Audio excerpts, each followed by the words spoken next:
What's going on, team? Welcome to an episode of the Keep Going Podcast, Season 2. This is your co-host, Luke Wheat, coming out of Knoxville, Tennessee. Before the show starts, make sure to follow us on our socials, okay? Twitter, the Keep Going Pod, Insta, the KG Podcast, and YouTube at the KG Pod. Just a reminder that we are not psychiatrists and not psychologists, just a couple ex-athletes trying to make a difference and end the stigma of mental health. Thank you guys for listening, and let's get to the show. That keep going moment. My keep going moment. That's my keep going moment. Let's keep going. Hello, guys and girls. Episode 58 of the Keep Going Podcast, Athletes Shining a Light on Mental Health. Super excited. This is a live episode today, New Year's Eve. We got James in the building out of Aurora University. Of course, Jackie Tripp. Where are you coming out of, Jackie? I'm on Long Island this weekend. Got to see my girlfriend's family for Christmas last night and do a celebration with them. Awesome. Love me some Long Island action. James, where you at? You know it.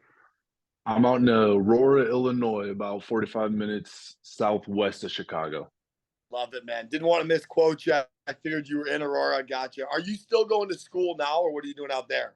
No, so I graduated last year, but then just like with everything going on, I actually got a job lined up until everything happened that we'll get into here in a little bit. But I loved it out here, man. Awesome, man. Well, Aurora's beautiful. Obviously, I was a NAC guy myself, played at Rockford. I'm actually coming out of Rockford, Illinois. So it's awesome today. Excited to have James. Luke is not with us. He's on a deer stand somewhere in the middle of Kentucky or Tennessee. So I'll give him a little excuse for today. But before we get into anything, something that we like to do, it's episode 58. Does anyone have a number 58 sports player, any sport? Jackie, we'll start with you. Jonathan Papelbon from the Red Sox. Any Boston natives or baseball fans either love him or hate him. Yeah, I remember him being a big part of the Red Sox team, but I remember when Bryce Harper almost fought him in the dugout in Washington one time. Yeah. That's all I really remember him for, unfortunately. James, do you have number 58 on mine? Dude, I got nothing. 58's kind of a wild number. Luke said it, man. Like, we're getting to the higher numbers. It's all like linebackers and it's all linemen. It's so bad. But no, I don't have one. My one guess would be Jonathan Bostic. I always go to Bears linebackers. Can't remember if he's 58 or not back in the day, but I'll fact check that after the episode. Another thing we like to do, James, is talk about mental health, right? This is a mental health podcast. We like to talk about when things are feeling good, what are we doing day in and day out? So tell our listeners, I know they get a lot out of this, what you do, and when things are going well, what are your routine things that you're doing? Yeah, one thing that I've started doing pretty recently is every night, like before bed, me and my mom, we're living together right now. We'll go through our gratitude list where you just got to name one thing that happened that day that you're grateful for. And that does two things, really. One, it shows you that there is something to be grateful for every day. But the other thing is I've started to find myself throughout the day, something will happen, it'll be, oh, that'll be perfect for my gratitude list later. So it really gets you actively looking for good things. No, I love that. I know Jackie's big with the gratitude list as well. What have you been doing this week, Jackie, when you're feeling good? I was actually going to say likewise, I've been putting an emphasis on gratitude because it helps me stay present. I'm really lucky and I always have a lot of things in life to look forward to, but sometimes I lose sight of what's right in front of me and how grateful I should be for that too. So gratitude helps put me in that place of presence that I need. Yeah, I'm the same way. I love a gratitude list. I love journaling. When things are going well, it's usually because I'm writing down things, and if it's good, bad, or indifferent, just either embracing how beautiful those things are, or okay, I might have fallen short here. How can I double down and move forward? So we're all on the same page. I definitely like that we're on the same wavelength this morning. That's for sure. Cool.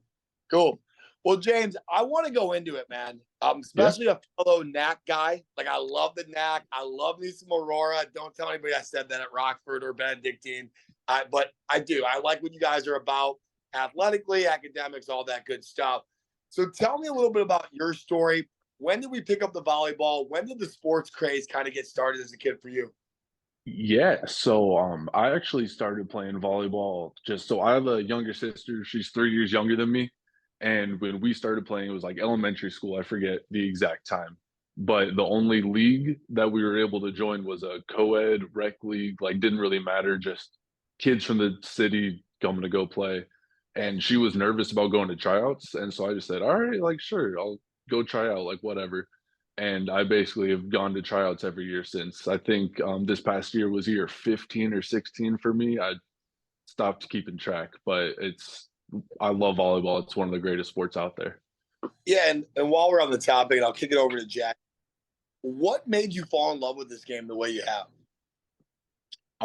I really think I've never been like an aggressive guy, like football, basketball, like that contact. I was never like a big fan of that. I tried them out when I was a kid, but they never really stuck. But volleyball, like you got the net, so you don't have to worry about like that true contact, but you can still like play aggressively and Right. get out all those feelings that we use sports to get out, right?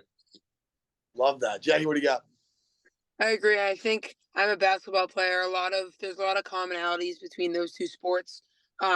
Just because in the sense it's aggressive, but not too aggressive as in football or lacrosse or hockey. Yeah, I was gonna ask that question too, kind of what set volleyball apart from other sports. Yeah, it's great. And I mean, so I was a setter, and that's like the quarterback for volleyball. And it was just nice growing up. I was always got to be in charge of my team, stuff like that. I got to run the plays. Everyone was sort of looking at me, and I really liked that part of it. Yeah, man. No, I get that vibe right away. Like 10 minutes in, that you were a guy that it's almost like calm chaos. Like you're a guy that plays hard, plays aggressive, but also like, hey, everything is fine. Like, let's just go move forward here and keep making plays. I like that. All right. So volleyball, awesome. Did you play any other sports, or was it just volleyball and that was the focus? Yeah, I mean, growing up, I tried everything. Like I dipped my toes in the water with pretty much everything available. I did football, basketball, soccer, baseball. I did everything. The only ones that really stuck was volleyball, chess, if you count that as a sport. Oh, But absolutely. come on now.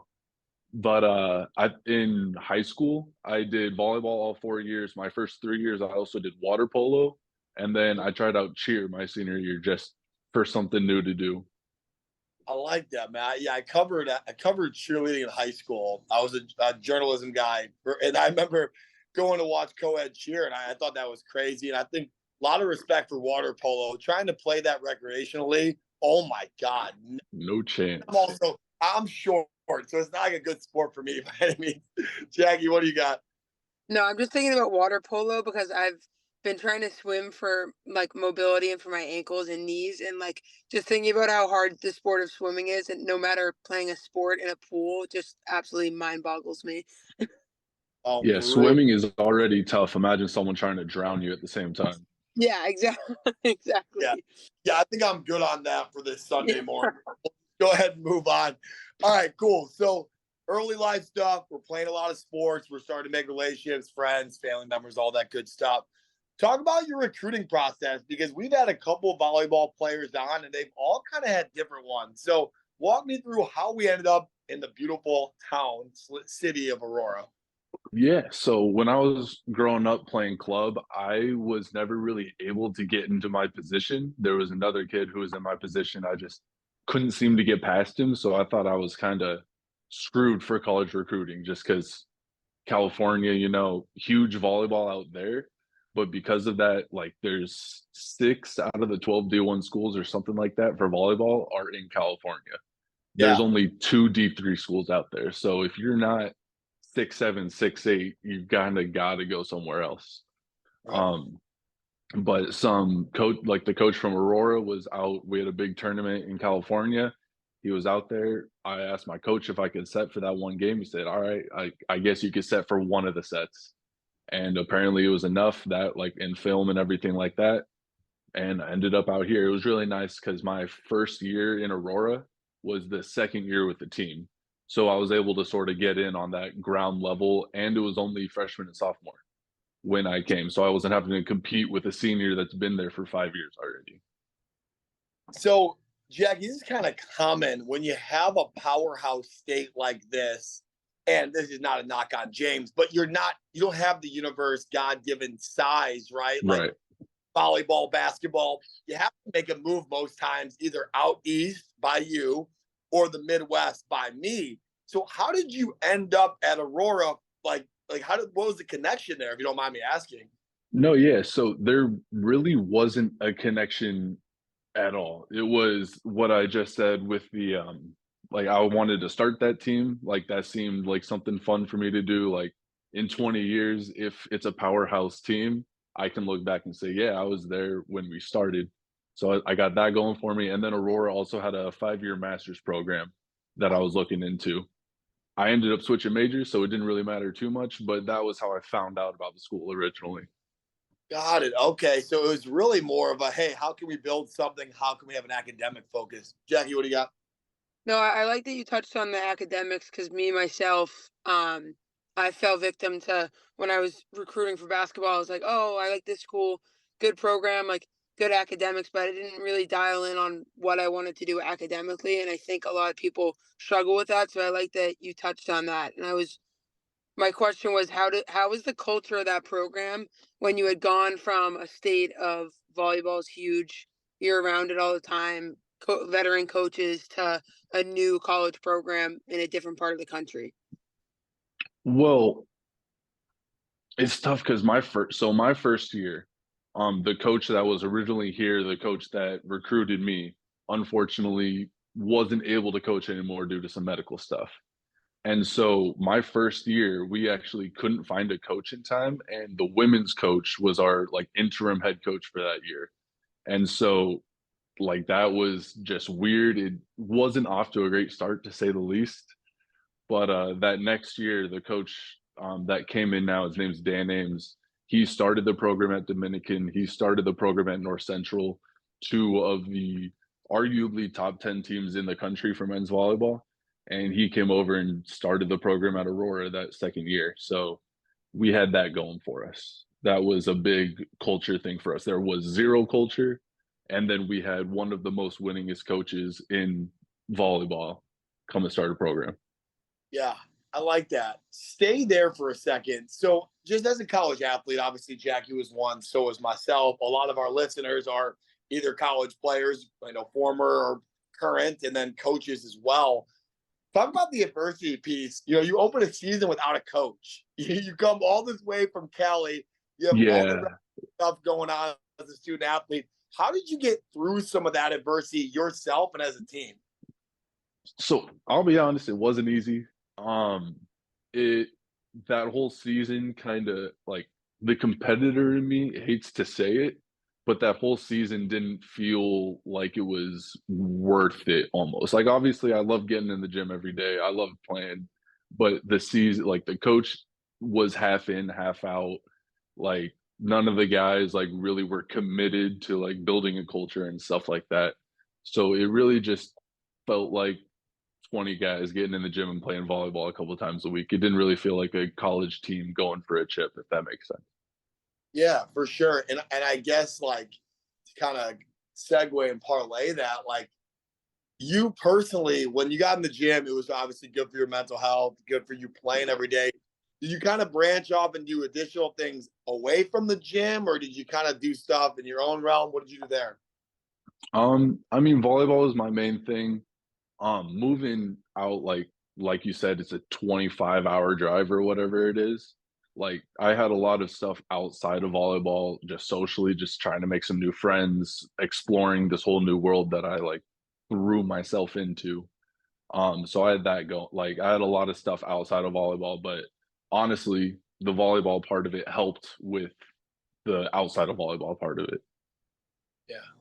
And I'm going to kick it over to Jackie here. I think this is good for our listeners, like athletes and like adults, quote unquote, that are taking new jobs and taking these leaps and opportunities.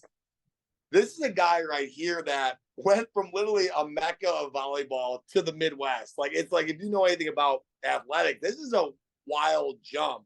But to be able to sit there and go, hey, I took the adversity, I took the leap, and I don't see you really regretting much of it. Oh, absolutely not. I mean, so when I was a junior, senior in high school, and I was trying to decide where I wanted to go to school, like I knew I wanted to play volleyball. Like the school was going to end up at had to have volleyball, but the volleyball wasn't the main part of where I was looking. I literally look from Texas over to the east. Like I wanted to get out of the house. I wanted to go travel just because I feel like you have to eventually, and doing it in college is the best time to do it because you have people there to help you. You have a lot of people going through similar things.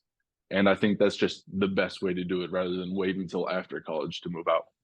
Yeah, I had when I lived in Kenosha, I was the best man in one of my buddy's weddings, and he met his wife. She went from Cali, just like you, to Carthage out in Kenosha, Wisconsin. They met, dated, are married now, have a beautiful family, beautiful life. So like, you don't know when you take that leap what's going to be on the other side, but going with your gut and making plays. I like that, Jackie.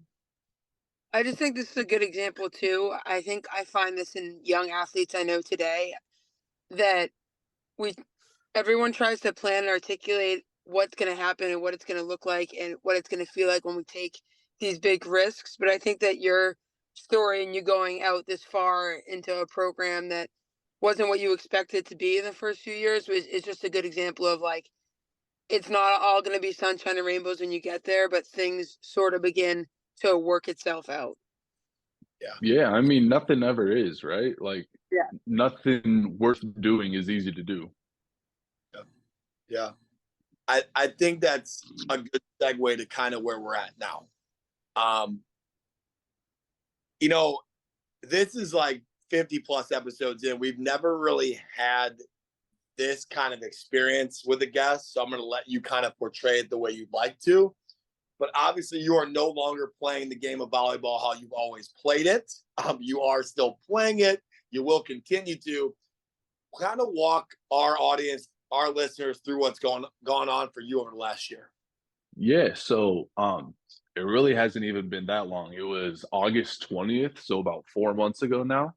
I was in a car accident, single car, head-on collision, hit a tree. Basically, without getting too into it, I was in the back seat with my seatbelt on, and all of the force went through my lap belt, completely messing up pretty much everything I got inside there. I woke up about a week later in the ICU, paralyzed, giant vacuum coming out of my leg on the left side. Ended up having to get that amputated about a week or two later because that leg was quite literally trying to kill me.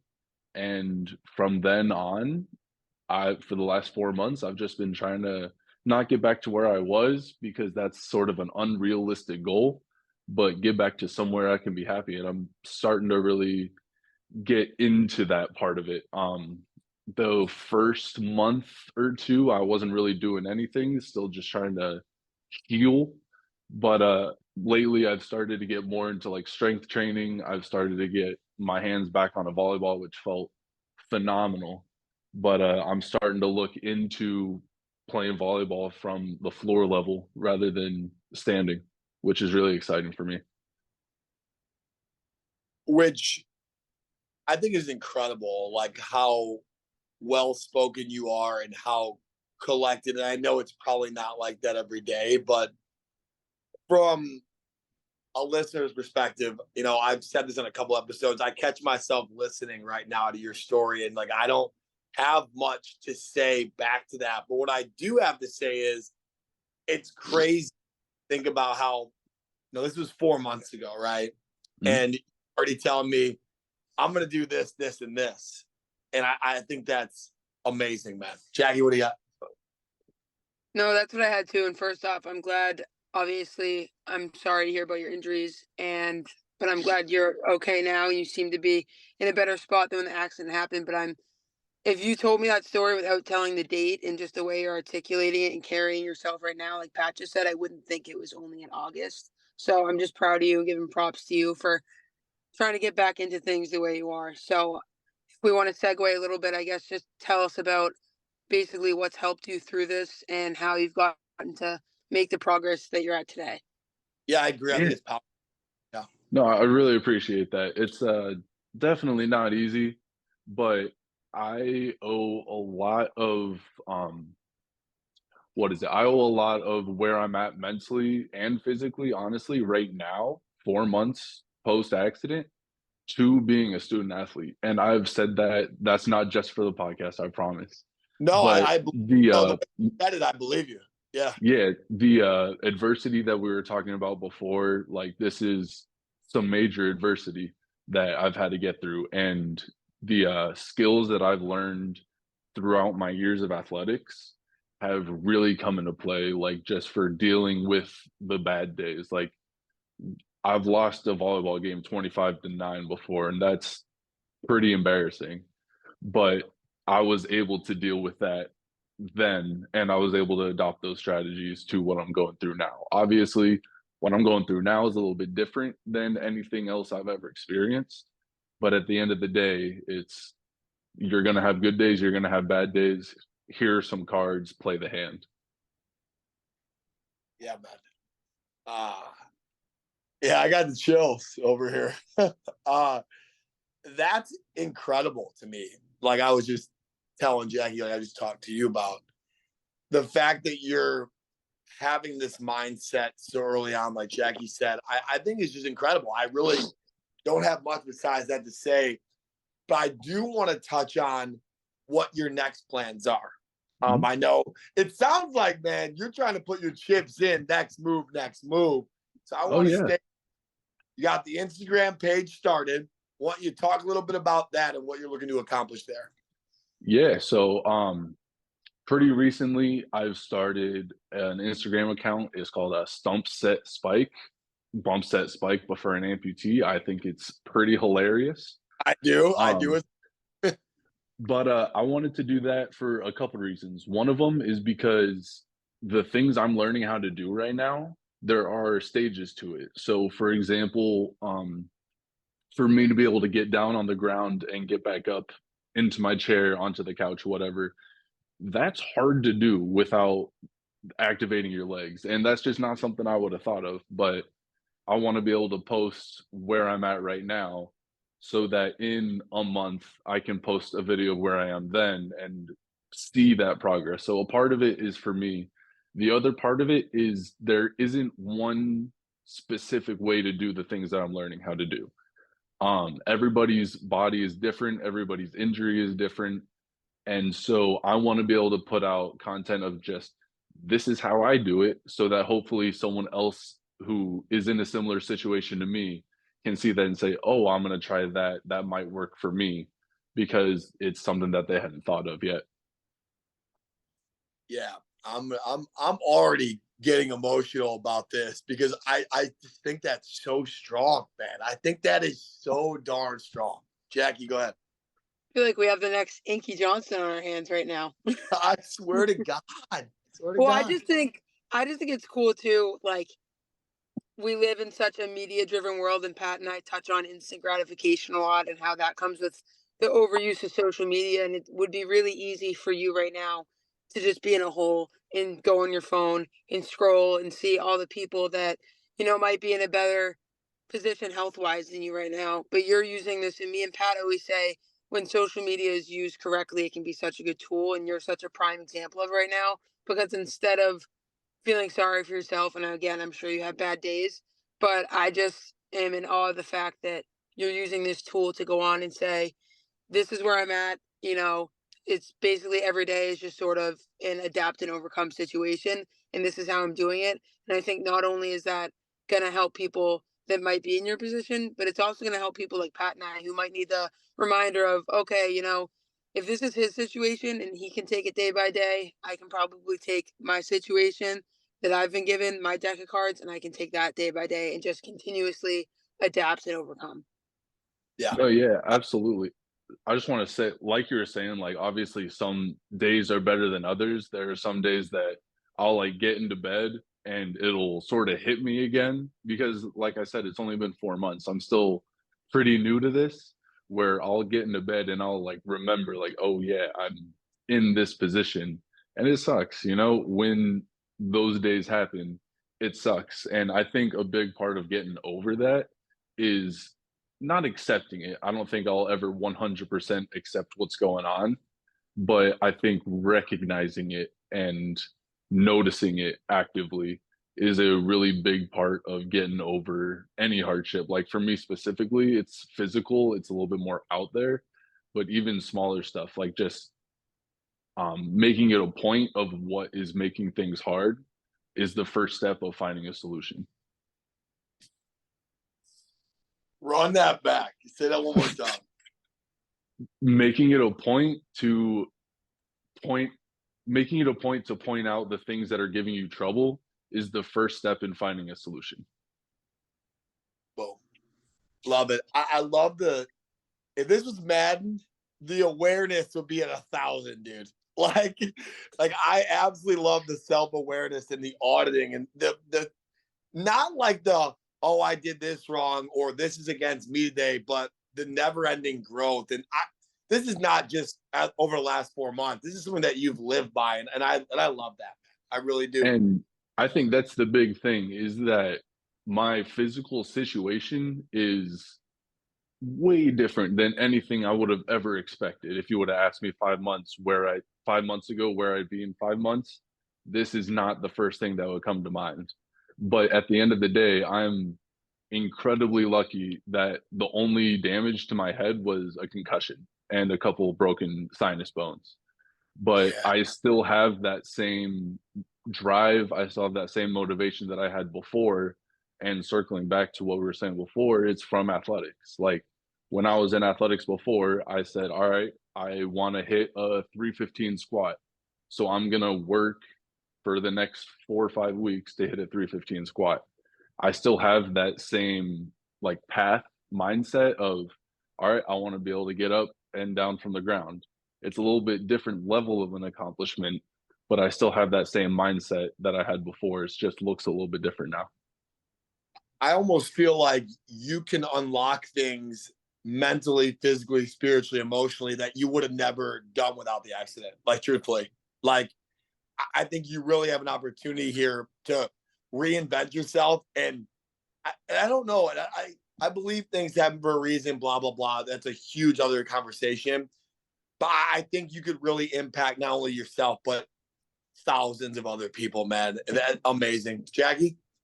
I got two things here because you touched on how 5 months ago you didn't know that this is where you'd be. And I think that's a good reminder for people that you really just don't always know what's going to happen. And it's so easy to try and plan ahead and prepare for what's going to come a few years from now. And I think that was just a good reminder for me, myself at least, to just take things day by day and control the controllables. And your stories and how you're articulating things and who you are is just reminding me of the word pivot.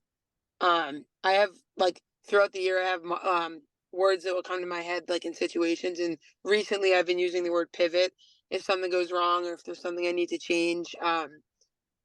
And you just remind me of that word, almost like how you said, play the deck of cards you're given, and like roll the dice, and this is what happens. And you were given this situation, you sort of just used all the tools in your toolbox, but you pivoted because a new situation arose. Yeah. This is giving me a lot of Inky vibes, like you said earlier, but Yeah. like I'm getting a lot of Rich right now too. Rich Jurgen, James, if you know who that is, he's someone that is all over our page. He was actually our first guest. He got into a very serious car accident a couple years back and almost died, was paralyzed, very similar to this situation, fought back, blah, blah, blah, blah, blah. But he always says, like, I'm going to fight. Like, I'm going to fight no matter what. This is what I'm going to do and keep making an impact. And I'll make sure to get you guys connected. I think it would be good for both of you guys. I'm getting a lot of Rich in my head as this story goes on. All right, so we are at the 30-minute mark. I want to be conscious of your time, so I kind of want to go rapid fire here. The keep going moment is something that we've stapled our whole thing on, our core values, everything that we do. If you've talked about your keep going moment already, that's fine. Expand on it. But what's your keep going moment right now, James? Shoot, that's tough. There's been so many times like throughout that first month of like me being in the hospital that every little thing I was trying so hard to appreciate every little accomplishment. Like the first time I rolled over on my side in bed, it's hard to do when it's only core and you've been laying there for a month. So I think I don't have just one. I think it's all those little things that I've been trying to just like appreciate with everything going on. Yeah. No, and that's not the first time we've got that answer. Like we understand this is a process. I feel like seasonal stuff in life, it goes on. Jackie? My As a kid growing up, my mom used to have in our house. It was actually hanging. It used to hang in our kitchen. We moved houses. It hung on a doorknob, and it went along the lines of appreciate the little things in life. For one day, you will look back and realize they were the big things. And I remember as a kid not grasping or understanding what that meant, and as I've grown older, really understanding that. So that just reminded me of you while you said that. Yeah, I agree. I think the little things, there's beauty in the struggle. There really is. And as you keep going, just brick by brick, man. I tell my kids in the facility all the time, brick by brick. Brick. No, yeah. So something with that actually that I want to touch on that's been huge for me is Yeah. like a year or two ago, I was going through like some mental health stuff and it was really tough and I had to develop strategies just for this specific situation. At the time, I just thought it sucked. Like I didn't see the purpose of it, but now in the situation I'm using those strategies that I learned how to use a year or two ago. And so I think that really puts into perspective that a year or two, like whatever it was 2 years ago, I got these tools. I just didn't know what the purpose of them was. And I wouldn't be at the point I am right now if I didn't go through that before. I just couldn't see that at the time. That's incredible. Can you, and this is completely up to you, man. Can you Yeah. expand out edgy or two like that you did? I didn't know there was mental health stuff before the physical stuff. I just kind of apologize. No, yeah, I've always sort of been a mental guy. Like my mom is huge on mental health. Shout And your mom. growing up, Shout your oh mom yeah, out. shout out moms everywhere, dude. Um, but dealing with like anxiety and just like stuff like that, like it's way more vague, specific for each and every person. So it's hard to sort of talk about in a general sense.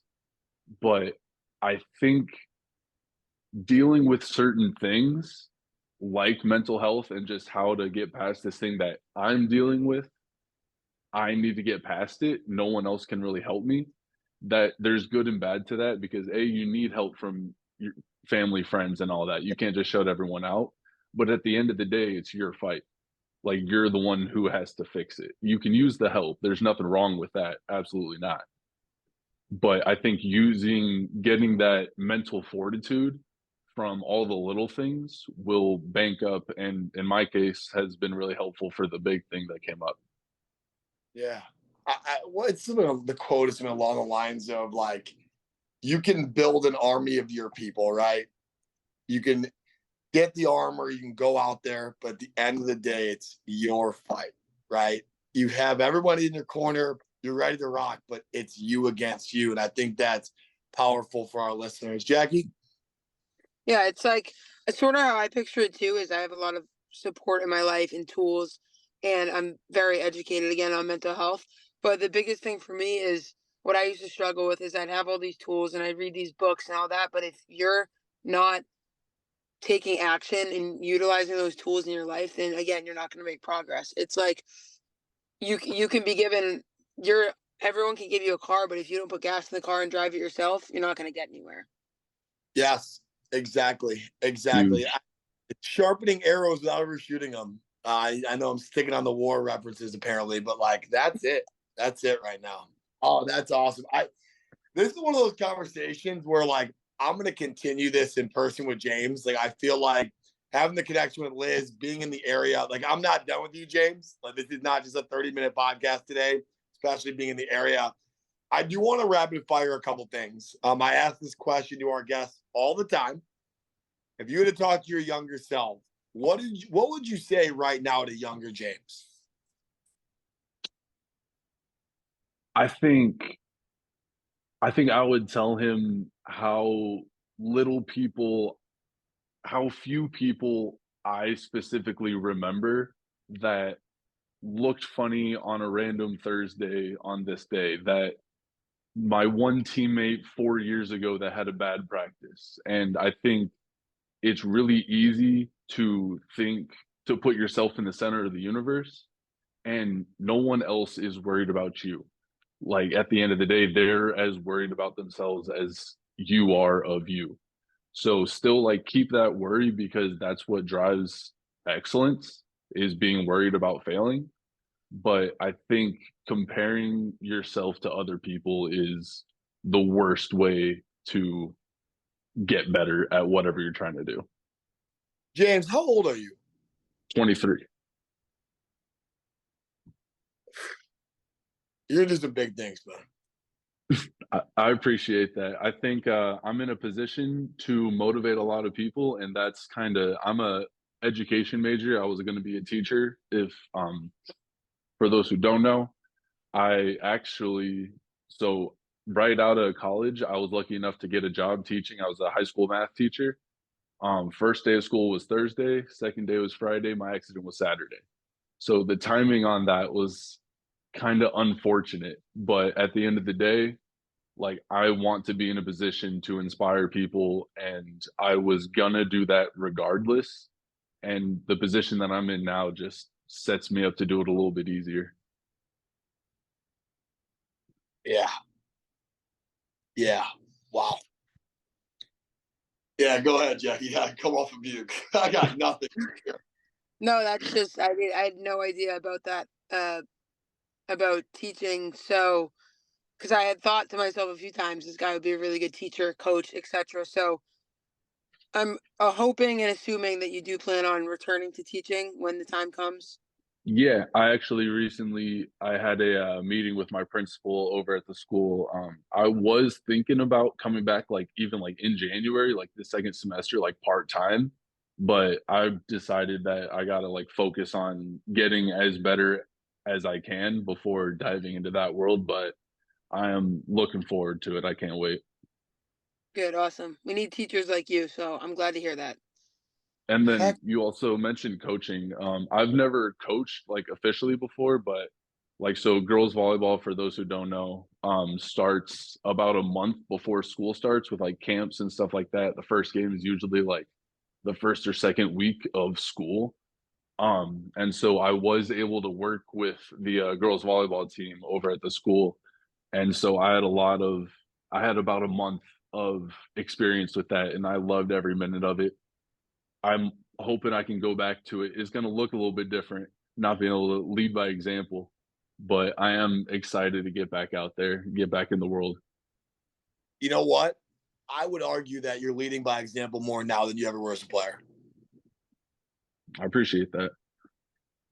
Because being a 49, our listeners will feel the same. I know Jackie's feeling the same. You know, as a former college player, former college coach, just how you portray yourself and how you speak and how you talk about life after this means more than any time you ever won, you know, volleyball games. Ever your best performances Right. is way better.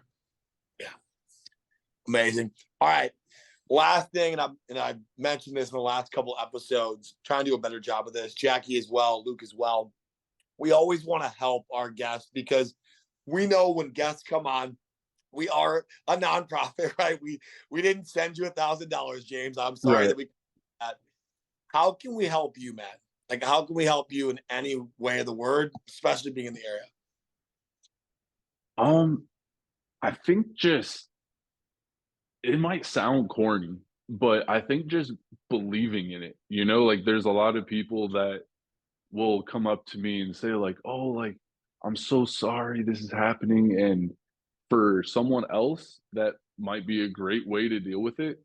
For me, I want people to see me as capable and like that I'm someone who's going to go out in the world and make a difference, not just because I'm in a wheelchair, but because of everything else that I got going for me. And we've touched on a couple of those things, but I think just as someone in my position, just treating me like a normal person, that goes for everybody. Just one of my best friends came and visited me in the hospital, and the first thing he did when he walked in was make a short joke because I'm in a wheelchair now, and now he's a little bit taller than me, and stuff like that. Like some people might not understand where that sense of humor comes into play, but after 4 months of rehab and dealing with doctors and nurses and all this stuff, just having people treat me like another guy is so big.